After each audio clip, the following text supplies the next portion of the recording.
Hello guys, my name is Sakshi. Welcome to my coding technology channel. तो चलिए video को start करते हैं। तो चलिए दोस्तों, आज हम स्विच केस पढ़ते हैं। तो आप गूगल पर जाके सर्च कर सकते हैं स्विच की स्टेटमेंट। तो जैसे यहाँ पर लिखा हुआ है पहले से ही कि switch statement in C test the value of a variable and compares it with multiple cases.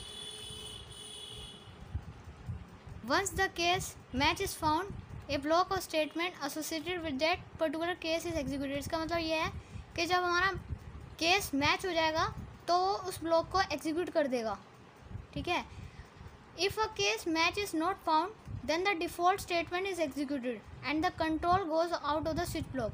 यानी कि अगर वो केस फाउंड नहीं होता, वो नहीं मिलता, तो वो डिफ़ॉल्ट स्टेटमेंट को प्रिंट करेगा, एग्जीक्यूट करेगा। तो हम देखते हैं।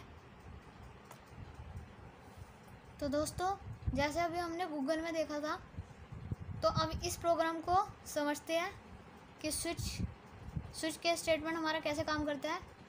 तो यहाँ पर मैंने एक वेरिएबल डिक्लेयर करा, उसके बाद क्लियर स्क्रीन लगा दी। उसके बाद मैंने एक ये प्रोग्राम बनाया और थोड़ा सा डिज़ाइन करने के लिए ये बता दिया यूज़र को कि अगर वो 1 से लेकर 7 तक नंबर प्रेस करेगा, ठीक है, 1 से लेकर 7 तक अगर वो नंबर प्रेस करेगा तो उसे डेज प्रिंट होएंगे। ठीक है। और अगर वो कोई इसकी बजाय कुछ और करता है तो वो डिफ़ॉल्ट उसके पास इनवैलिड नंबर आ जाएगा। वो कैसे आएगा, अभी ये सब समझते हैं। तो मैंने यूज़र से ये पूछा, एक नंबर मांगा, यूज़र ने नंबर एंटर करा इस नंबर वेरिएबल में और नंबर वेरिएबल में जाके स्टोर हो गया। अब स्विच में क्या होता है कि स्विच के अंदर ये हम इसको एक्सप्रेशन कहते हैं। तो यहाँ पर मैंने इंटीजर एक्सप्रेशन डाला, नम इंटीजर में है तो नंबर मतलब इंटीजर में डाला। ठीक है। उसके बाद मैंने यहाँ पर केस लिखा। हम हमेशा केस में देखें, यहाँ पर केस होता है, केस हम केस में केस लिखते हैं, केस 1। उसके बाद मैंने दिया यहाँ पर सेमीकोलन। ठीक है। और यहाँ पर प्रिंट एफ करवा दी कि अगर उसने नंबर 1 एंटर करा तो उसे संडे प्रिंट हो जाएगा। उसके बाद मैंने ब्रेक करवा दिया। अभी हम बिना ब्रेक के भी देखेंगे कि हम अगर हम ब्रेक ना लिखे तो क्या होगा। उसके बाद केस 2 में मंडे ऐसी और केस 3 में ट्यूसडे ऐसी मैंने प्रिंट करवा दिया। ठीक है। उसके बाद अगर हमारे इनमें से कोई भी ब्लॉक एग्जीक्यूट नहीं होता, तो अगर कोई यूज़र ने नंबर गलत एंटर करा तो उसको इनवैलिड नंबर प्रिंट हो जाएगा। तो हम प्रोग्राम को चला के देखते हैं।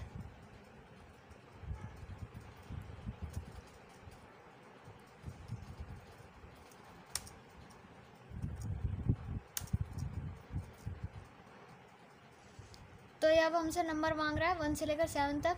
मैंने जैसे यहाँ पर 2 एंटर करा तो इसने मंडे प्रिंट करा दिया। लेकिन अब हम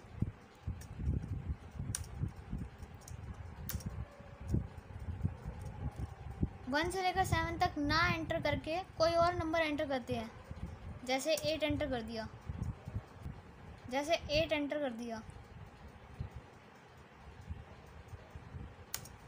तो अब ये दिखा रहा है हमें इनवैलिड नंबर।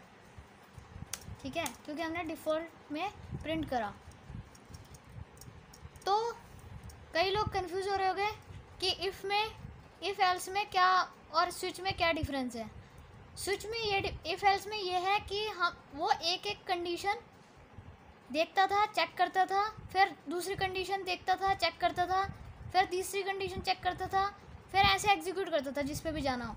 इसमें क्या होगा, वो सीधा उसी ब्लॉक को एग्जीक्यूट करेगा। जो ब्लॉक उसको जैसे ही ब्लॉक वो उसने अपना देखा वो सीधा एकदम एग्जीक्यूट कर देगा। मतलब इफ़ एल्स की तरह नहीं चलेगा। ठीक है। और इसमें हमें ब्रेक लगाना ज़रूरी है। अगर हम ब्रेक नहीं लगाते तो देखो यहाँ पर क्या होगा।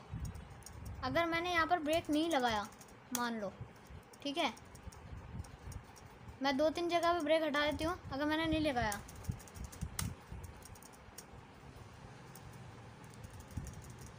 तो अब देखते हैं प्रोग्राम कैसे चलता है। ये अब हमें क्या कराएगा, संडे, मंडे, ट्यूसडे, वेडनेसडे तक ये सारी वैल्यूज़ प्रिंट कराएगा। क्यों? क्योंकि हमने ब्रेक नहीं लगाया। आपको ब्रेक का मतलब समझ में आ जाएगा अभी।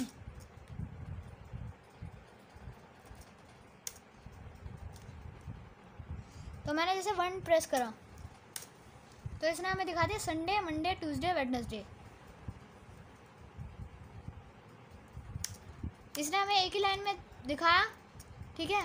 एक ही लाइन में तो वो दिखाएगा क्योंकि हमने स्लैश एन नहीं लगाया, और हमें स्लैश एन लगाने की ज़रूरत भी नहीं है क्योंकि हमने एक ही वैल्यू को एग्जीक्यूट करना है।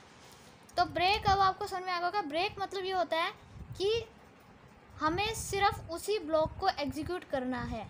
जैसे ही वो कंडीशन ट्रू हुई, ब्रेक लगा के मतलब वो कंट्रोल बाहर आ जाएगा, ठीक है। तो अब हमें यहाँ पर ब्रेक लगाया, तो हमने ब्रेक फिर से लगा दिया, ठीक है। तो दोस्तों अब डिफ़ॉल्ट का क्या यूज़ होता है?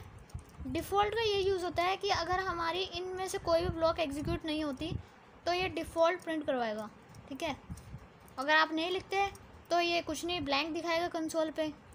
अगर आप इन नंबर के सिवा 1 से लेकर 7 तक कोई भी नंबर प्रेस करते तो अगर आप डिफ़ॉल्ट लगाते तो कंसोल पे आपको ब्लैंक दिखाएगा, ठीक है। आई होप आपको स्विच केस समझ में आ गया होगा, ठीक है, कि स्विच केस कैसे इस्तेमाल करते हैं। तो मेरी वीडियो अगर अच्छी लगी हो तो अपने दोस्तों के साथ शेयर करिए, और please like, share and subscribe my channel. Thank you guys.